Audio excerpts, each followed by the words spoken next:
In this video, we are going to summarize chapter 1 and chapter number 2 from Python textbook, getting started with Python and Python fundamentals. First of all, we need to know about shell, what shell is and what a new window is. Shell is a place where we get all kinds of outputs and can be used to get our output instantly. While when you're talking about new window or file, it's a place where we can write all our programs, long codes, and then we can run it all together. For example, this is called a shell, and then if I type here, let's say anything, I'm going to get my output instantly. But if I want to write long codes, I can go to file and click new file, which is a different untitled window which we can save later on, and we can keep this file with us. But as for shell, we cannot save anything what we have done right over here. Next, we're going to learn about the first command, that is print. Now print bracket open and bracket close. Now why this is bracket open and bracket close? Because this is a function and all functions are actually highlighted in this purple color. So if you are using the default Python's highlights, so this will always be in purple color. So what is the use of print and bracket open bracket close? What it does is it gives the output, and then it's the only function in Python that gives the output. Okay, so to give any output, you need to use print command, and then between the brackets we can type any number or string or variable. Now see that these brackets have actually a specific role. Inside this, if I type here 10, I'm going to get 10 back, and then if I type print and ba by tn, I'm going to get ba by tn back. And then this part, this is actually a variable, x is equal to 9, and then print the x, so value of x is 9, so it's going to give me 9. So what print does is it simply gives us the output. Next, we're going to talk about what is strings, what are numbers. Now you see that strings are green in color. Actually, whenever you make a string in Python, it automatically changes its color to something like this green. It's normal green color. And what is a string? It is a word or a text or an alphabetic character enclosed in apostrophes or quotation marks. If you know the difference between apostrophes and quotation marks, apostrophes are single lines and quotations are double ones, and when written perfectly they turn green. So that's what we did in the previous slide. If you want to see it, I wrote here print ba by tn. So this part is a string. If I were to simply write print ba by tn without these quotation marks, I would have got an error. For example, if I'm going to type here print any number, let's say 56, I'm going to get back 56. Now if I were to write, let's say hello, without using quotation marks, I'm going to get an error. So because Python does not understand that it is a string, so what I can do is I can put a quotation mark before, a apostrophe before the word starts and after the word ends, and then if I press enter, I'm going to get it back. I can use even quotation marks, as I told you, something like this. I'm going to get the same thing. Now you see here that the example, I just gave some examples. Anything that's enclosed in these apostrophes or quotation mark is a string. As for numbers, they are numbers. They don't change color like strings. Okay, so for example, I showed you guys here print 56, so it didn't change its color. It's simply 56, but here you see it changes into green, so they remain black itself. Okay, there are three types of numbers: integer, float, and complex. And this complex is actually not in our portion, but we would be discussing this in chapter number 3, data handling, where we are going to see a bit more on these complex numbers. Now integers are those who have the whole number, their whole number 90, 45, 124. While float actually have the decimal point with them, 67.9, 34.98, or 5.0. One thing is to note is that 5.0 is actually a float number, because we know that 5.0 is actually 5, but we cannot say it like that because float is also a 5.0 number.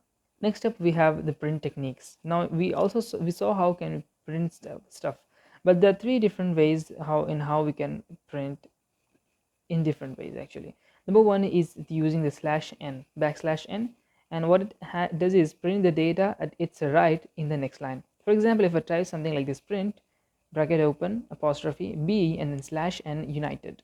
Now you see that /n is actually if a part of the string. Okay, so when Python is printing it, it sees that /n is used. So what it does is it, after anything that's after the /n, the n, it prints it to the next line. So if I were to write print b/n united, I'm going to get b here, and then at the next line I'm going to get united. Let's say for example here itself I was going to type b united in a single statement. You see here I wrote b united but without any /n. So if I press enter, I'm going to get b united back, but what I have to do in the program is I have to type here /n.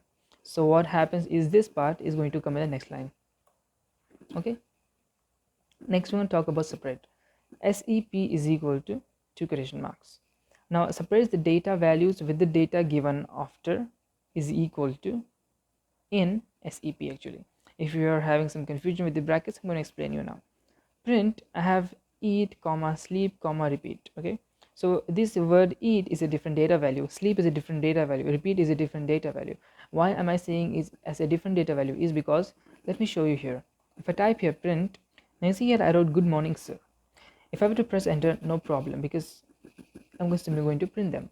But you see that they all are enclosed in only one pair of apostrophes.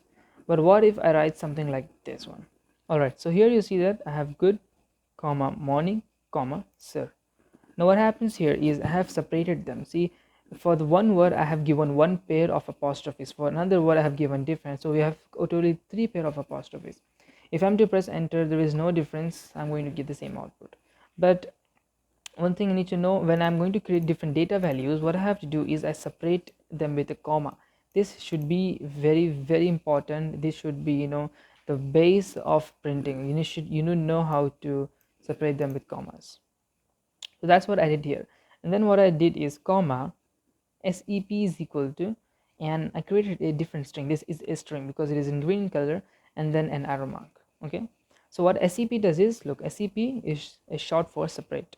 So separate is equal to this arrow mark. So what it does is it separates each data value with this one. So it prints eat, then sees that this is the end of the first data value, it prints this one, then it prints sleep, then it sees that it is the end of the second data value, then it print this, and then goes to repeat. After repeat we don't have any data value, so there is nothing to separate with. I'm going to show you this in Python. You see here I have used this one SEP, and SEP is equal to, then I have used 2 hyphens. All right, so if I were to press enter, I'm going to get an output like good double hyphen morning double hyphen sir. All right, so it's good double hyphen morning double hyphen sir. So all the data values get separated by what is there right over here. Next we have end. Now what end does is adds the data given after the equal sign in end is equal to at the end of the complete data provided in print command. Now the example is print. Okay, I have given a single data value here, then comma end is equal to sleep. Okay, so slap d comma and then sleep. So what happens is whatever the print command you have at the end, it's simply going to print this no matter how many data values you have. For example, you see here I have good morning sir. Okay, so these are different data values. We have 3 different data values. Even if I were to write here end is equal to ma'am. Okay, but to press enter, nothing's happening. We are not separating them. Only at the end of sir, after the complete data values have been printed, I'm going to print this one end ma'am. All right, I can use that in its use of SEP. Look, they are being separated. But what if I kept SEP blank? They're not going to be separated. What happens is this separation just went away. So by this we understand that the print command has actually a separate command like this one by default. This one means there is a single space between them. All right, so if I keep on adding so many spaces, they will be farther apart. Next, how to identify an integer and how to identify a float number. You see, we already talked about integer and float number, but you see, an integer in simple language is a whole number. For example, 1045, 123, 4567, 4724, 67,544, they are just whole numbers. But in the case of float number in simple language is a number with decimal values. For example, 67.9, 54.878, 74.00, 232, 2321.54. So anything that has decimal point, no matter if it is 0 also, it has to do something with a float number. Next, we are going to talk about combinations with integer and float using plus and minus. You see, I have a great table here, 1 2 3 4 5 6. We have 6 rows, we have 6 columns here, I mean rows, and then 1 2 3 4 5 columns. So what is this thing is actually, it checks, if I do some calculations with any integer or float, what kind of answer I'm going to get. But before that, you need to know that Python works as an calculator. So 45 plus 3 is going to give me 48. 23 minus 9 is going to give me 14. So it works as a calculator. All right, now let's take integer plus integer is going to give me an integer. That means integer means any whole number. So 2 plus 9 is going to give me 11. That's also an integer. So this one is perfect. Integer minus integer is going to give me an integer. Something like this also going to work. Integer minus integer is going to give me an integer. So this also is correct. Float plus float is going to give me a float. That's something logical. So 4.7 plus 3.8. If I add them up, I'm going to get 8.5, which is also a float number. Then float minus float is going to give me float. So if I simply use this same example, subtract them, I'm going to get 0.9, along 0.4. This also gives me a float number. Then we have integer minus float. This is interesting. So integer minus float, let's say 43 minus 8.7. Wait a minute. 43.8 minus, wait a minute, minus 9.3. So what I'm doing is I'm subtracting an integer with a float. I'm going to get a float number. There is no chance I'm going to get an integer. Even if I were to use 9.0, I'm going to get a float number. So this one is true. Last one, integer plus float gives me float. It's pretty easy. Simply change the sign here, add them up. 52.0. all right. Now the same things works with vice versa, that is float plus integer. So 4.8 plus 9 is going to give me something like this. If I subtract them also, I'm going to get the float number. Next we are going to talk about tokens. Now what are tokens is actually, we have 5 tokens. Number 1 is keywords, then we have identifiers, then we have literals, we have operators, we have punctuators. In short, you can remember this as LIPOK, L-I-P-O-K. K for keywords, I for identifiers, L for literals, O for operators, P for punctuators. Now the three are different, but they have this specific group called tokens in which they are stored actually. So keywords means something that turn into orange color. Now what this thing do are, they have a specific meaning stored in the compiler. They do some specific stuff which we will discuss further on, but for now you need to learn the keywords definition as they have specific meaning stored of them in the compiler. Next is identifiers, names given to the object. Now names given to the object here refers to the file name, the way you save the file, and then the way you save a variable or the way you create a list, string. We are going to learn this all in the future, but for now what are identifiers?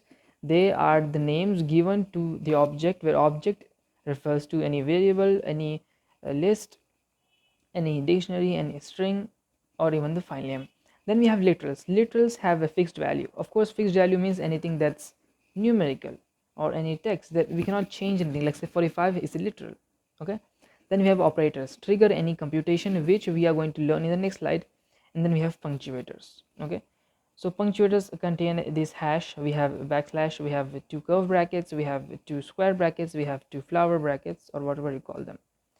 One side note that punctuation have this slash, and slash is actually used to add comments, that is no executable. Now what is this? I'll show you guys in the further on. Okay, but for now you need to know what are tokens, how many tokens we have, what is keyword, what is identifier, what is literal, what is operator, and what is punctuator, and what is their short. LIPOK. Simply learn LIPOK and you will just remember everything. Next, now we're going to talk about operators. They are tokens that trigger computation when used with variables or numbers, sometimes also with strings. Now these variables or on whomever the operators are used are called operands. Now see, operators, they're tokens. So in the previous slide we saw that operators is a part of tokens. So here also, that trigger computation. Computation means calculations. Okay, calculations can be done with plus, minus, into, division, and many is the stuff. When used with variables or numbers, sometimes also with strings. What are variables? I'll tell that after learning operators. Alright, and this you need to know. These variables or on whomever the operators are used are called operands. First of all, let's start with arithmetic operators. Operator, we have so many: plus, minus, we have asterisk, we have backslash, we have modulus, we have double asterisk, we have floor division, and we have their function and we have their result. Now you see the plus, we are familiar with plus, we are familiar with minus. If you're not familiar, let's start from here. Asterisk, it multiplies. Okay, so it multiplies. So if I have 4 asterisk 6, so it's actually 4 into 6. Okay, so 4 is 24, so 24 multiplies. Then we have backslash. What backslash does is 4 divided by 2, so it means what? 2 itself. Okay, for example, I can use here 40 divided by 12, simply 3.33, so it just divides everything. Then we have the modulus sign, and we have double asterisk, and we have floor division. Now what modulus sign does is it gives the remainder. Actually, the thing is, whenever we divide, whenever we do some calculations on your paper using our pencil and paper, or pen or paper, I mean, when we do any calculation manually of division, we many times come across remainders, and to remove that remainder, we put the point in the quotient and add the 0 in our the remainder to proceed on. But the thing here is, we are going to use our lower grade technique of dividing. That is, if we are going to get the remainder, we are going to leave it as it is.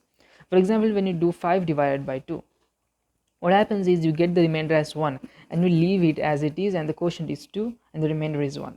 So this thing actually does nothing but gives you the remainder. As you know, 5 divided by 2 is going to give me the remainder of 1. So if I put 5 and the same sign which is given right over here, I'm going to get 1. Alright, so this is 1. If you don't understand, this is 1 actually. And if you talk about 4, you know that whenever we divide 4 2, we get the remainder as 0, because 2 is completely divisible by 4. That is 2 into 2 is 4, so 0. We have so many example. Let's say 7, and then 1 minute is the problem here, so the remainder is 1. Then if I type here 70, you know, we are going to get a lot of remainders. Actually, remainders can be like many types. I'm getting 5 here. You can check it out. Take a pencil, paper, start dividing them. You are going to get a remainder like this. Please do not use the put the point at the 0 stuff. We are going to use our childhood grade, the lower grades technique. Next, we want to talk about double asterisk, exponential form. Double asterisk, asterisk does only multiplies. Double asterisk, exponential form. So what exponential form is, we have done 2 raised to 3, that is 2 cube. It results in 8. What happens is 2 raised to 3, what it does is 2 multiplies itself by 3 times, that is 2 into 2 into 2. 2 2s are 4 and 4 2s are 8. So if I were to type 2 double asterisk 3, I'm going to get 8. So this works same like that. If you're not understanding what I actually mean, there is a photo on the screen right now. You can see what I actually mean. We can do 2 raised to 2, that is 4. Let's go with some big number. Let's say 4. We're going to get 16. Then 4 raised to 4, 256. Then we have 5, and then a raised to 3, 125. Okay, what is 125? 5 into 5, 25. 25 into 5, 125. Next, we have float division. Double slash gives only the whole number, that is integer part. If you're not able to see, it's written part right over here. This is very important. You saw in the beginning when I was using this one, 4 divided by 2, I was getting 2.0, and you see that the answer was in float. And also I have also written here, it gives the result in float. All right, so if you want to avoid this, what we can do is I can type here double slash. So it only going to give me integer part, as it is written here. It gives only the whole number, that is integer part. Okay, so 4 double slash 2 is going to give me 2. Now the next thing is, if I was to divide by 5 by divide by 2, I'm going to get 2.5. So here also, if I'm going to use double slash, it is going to give me only the integer part. The integer part is only 2, because this is the decimal part. So I'm going to get only 2. Anything, let's say 34 divided by 7, the answer is something like random 4.857. So if I want only the integer part, double slash 4. Alright, I hope you understood its function. Now I didn't discuss result type. It actually depends. So if I were to add 2 float numbers, I was going to get maybe a float. It depends in these 3 areas, and in double asterisk part. Double asterisk, why? Because if I was to do 4 raised to 4.5, so I was going to get a point. Let's say 4.6. So it all depends, what are we use. But in the case of division, in the case of modulus, in the case of float division, we are going to get here float, we are going to get here integer, we are going to get here integer. This makes sense because, of course, its function is its function itself is to give the answer integer, so it's going to give me an integer. As in the case of here, remainder is never a decimal, it's always an integer. and when dividing using the backslash we're going to get a float every time. That should be noted.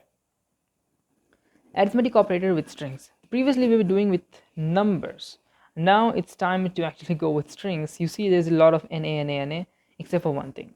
So you see that if I were to type two strings hello, and then I'm going to add them up with hello Tom. So I'm going to add them up according to this table. Plus adds up the string, result type is string itself, so they just get attached to itself.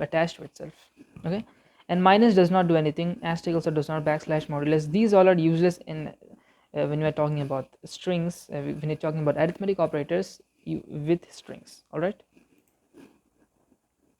then we have identity operator, is and is not. We have only two operators in identity. Check if identity is same, check if identity is not same, which is not so important right now, but we will learn about it in chapter number 3 in detail.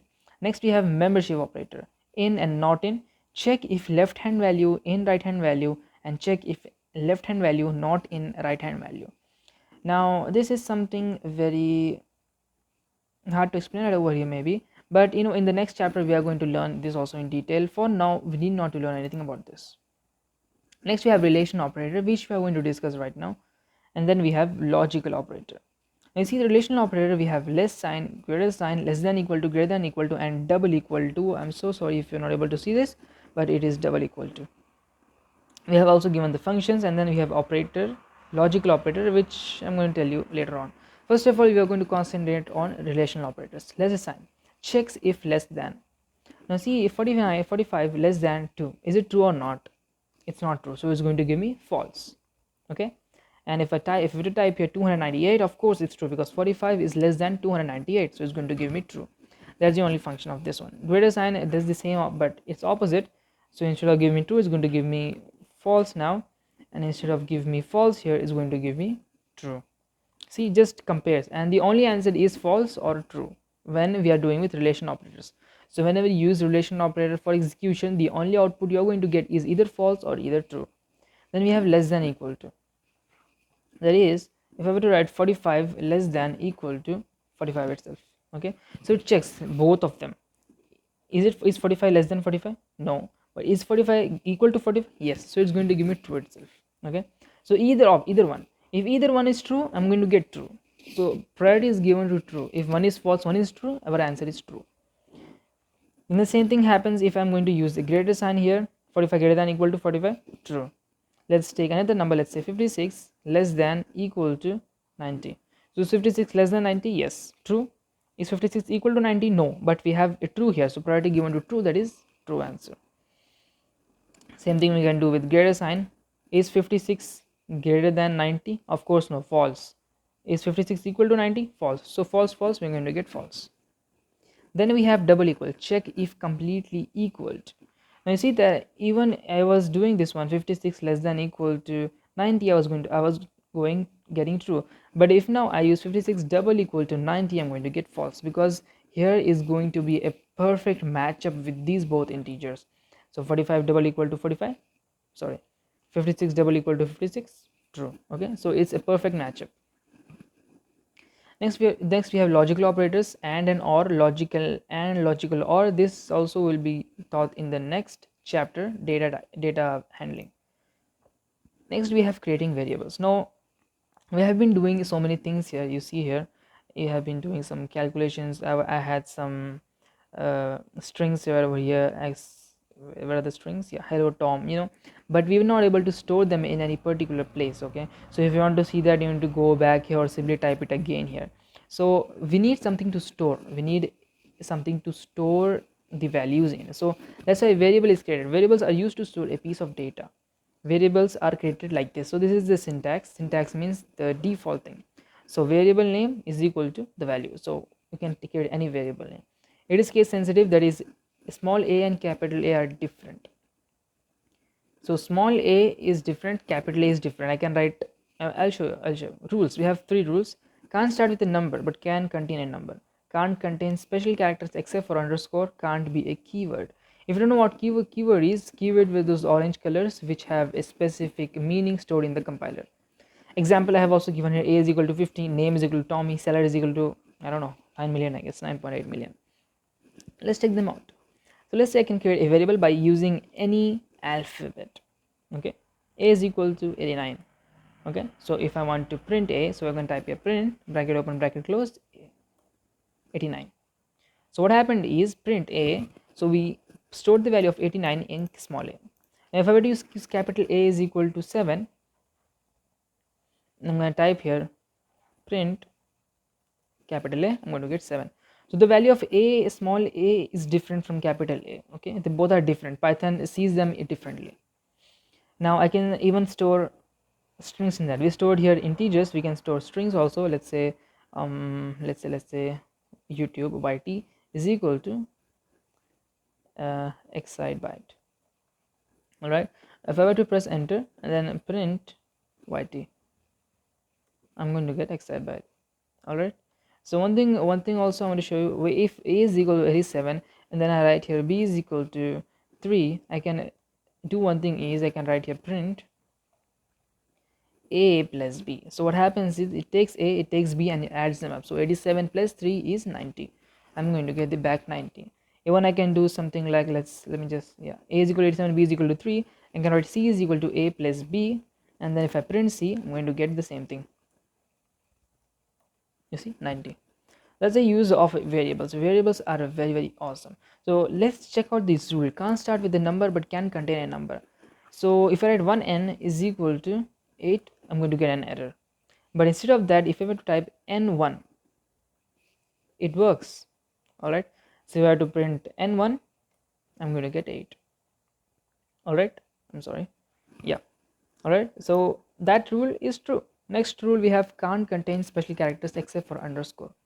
Now underscore means this one. If you don't know how to get the underscore, press shift and these hyphen key and you get the underscore. So h underscore is equal to 5. So there's no error. If there is an error, it will automatically show after you press enter. Okay, so 5. And also one thing is you can even start any variable with an underscore, unlike for the number thing we cannot start with them with a number. So if I were to print underscore h, I'm going to get 5. Next we have can't be a keyword. Now keyword is actually one keyword I'm going to use is while, because look, it turns orange. So if I type while is equal to 9, we are going to get an error. All right, next example. Yeah, I hope you understand these examples. Updating the value of a variable. Now let's say we have a variable like a is equal to 90 and now I want it to be 95. We have two ways to change the variable. All right, so let's say I'm going to create another variable. Let's say marks. Okay, marks is equal to 90. Okay, so what happened is sir entered your marks as 90 and then after some correction sir came to know that you should get 95. So what happens here is you have two ways to change. Either you can type marks is equal to 95 again. So what happens, this previous completely get discarded and this gets overlapped with marks is equal to 95. So if I have to print marks, I have to get 95 instead of 90. All right, and the second way is also very interesting. So marks were 90. So the second way is what? Now you see value of marks is 90 itself. Okay, just for your assurance. Okay, now the second thing is what I can do is I can use some operators. What you have to do is actually a is equal to, let's say, 90, and if I want to change the value of a, we can either do this step, that is I can create a is equal to 98 95 again, or else I can simply do is a is equal to a plus 5, because the value should get incremented 5 times. So you see, I was to get 95, so what I had to do was I had to increment the value of a by 5. So this is the syntax, a is equal to a plus 5. You can use even minus here, but it's going to become 85. So if I use plus, press enter, and if I'm going to print a, I'm going to get 95. That's another way. Another way is also there by using assignment operators, which we will learn further on. Taking input from the user. Now we learned about variables. Now we need to take the input from the user. We have been storing the values in any variable, but those were actually given by the programmer itself or whenever the program was created. So we need this liberty to get the value from to get the input from the user. So for that, I'm going to use the new window. So I have this new window open here. So instead of already assigning a value to a variable, we can give the liberty to the user to assign a value to a variable itself. So syntax, we have variable underscore name is equal to input and prompt text to display.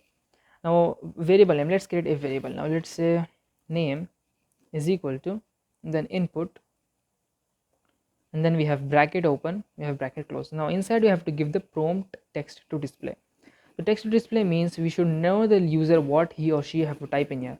Let's say if I type something like this, and if I run the program, let me just run the program.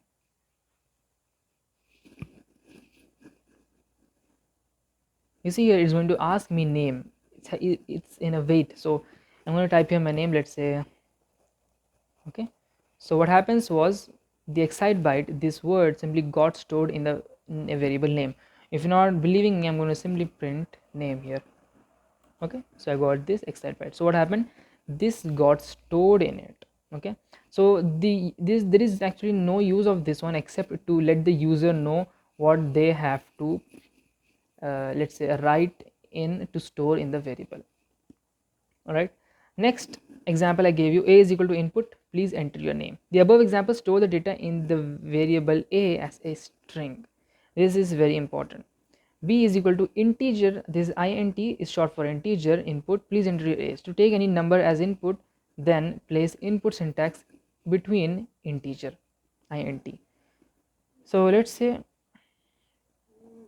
I wanted to take age, something like this one, age is equal to, so let me just write first thing int bracket open bracket close. Inside this I'm going to write input bracket open bracket close, and inside I'm going to type age.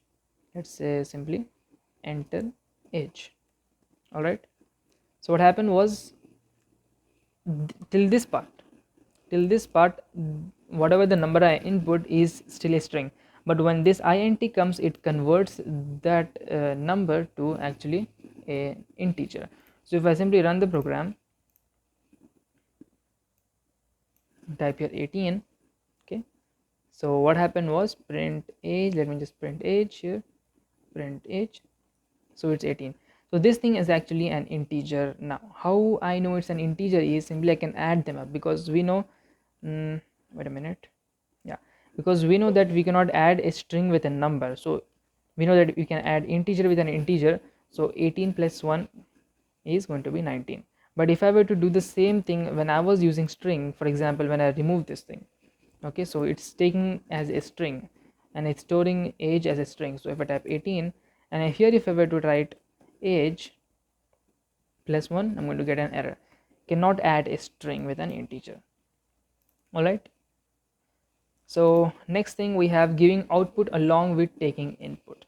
Now of course we took the input from the user, but we need to give the input. For example, something like this, write a program to take the name of the person and then print welcome and this person's name. So what is going to be, name is equal to input, enter name. So this is the normal input command we learned, and then print welcome comma name. You see, a comma was used to separate two or more data types or data values. Here there are both data values and data types. So because this is a variable, this is a string, and they are separated by comma. So let's do the same question right over here. You see here I took the input from the user and storing it name, and then print welcome comma name. All right, so you need not to forget this comma because it's very important. So I'm going to press F5 or simply click run module. Okay, I'm going to type here Tom, so welcome Tom. So it stored the value Tom in name and is going to give me back with the output. So you see here I told giving output along with taking input, and we know that for giving the output there is only one command, that's print. Output is always given using the print command. All right, so comma was used to separate two or more data types or data values. So that's a summary of chapter number 1 and chapter number 2, that is getting started with Python and Python fundamentals. I hope you found this video informative. If you did, leave a like down below, subscribe to the channel if you have not subscribed, turn on all notifications. Signing out for today. See you guys very soon.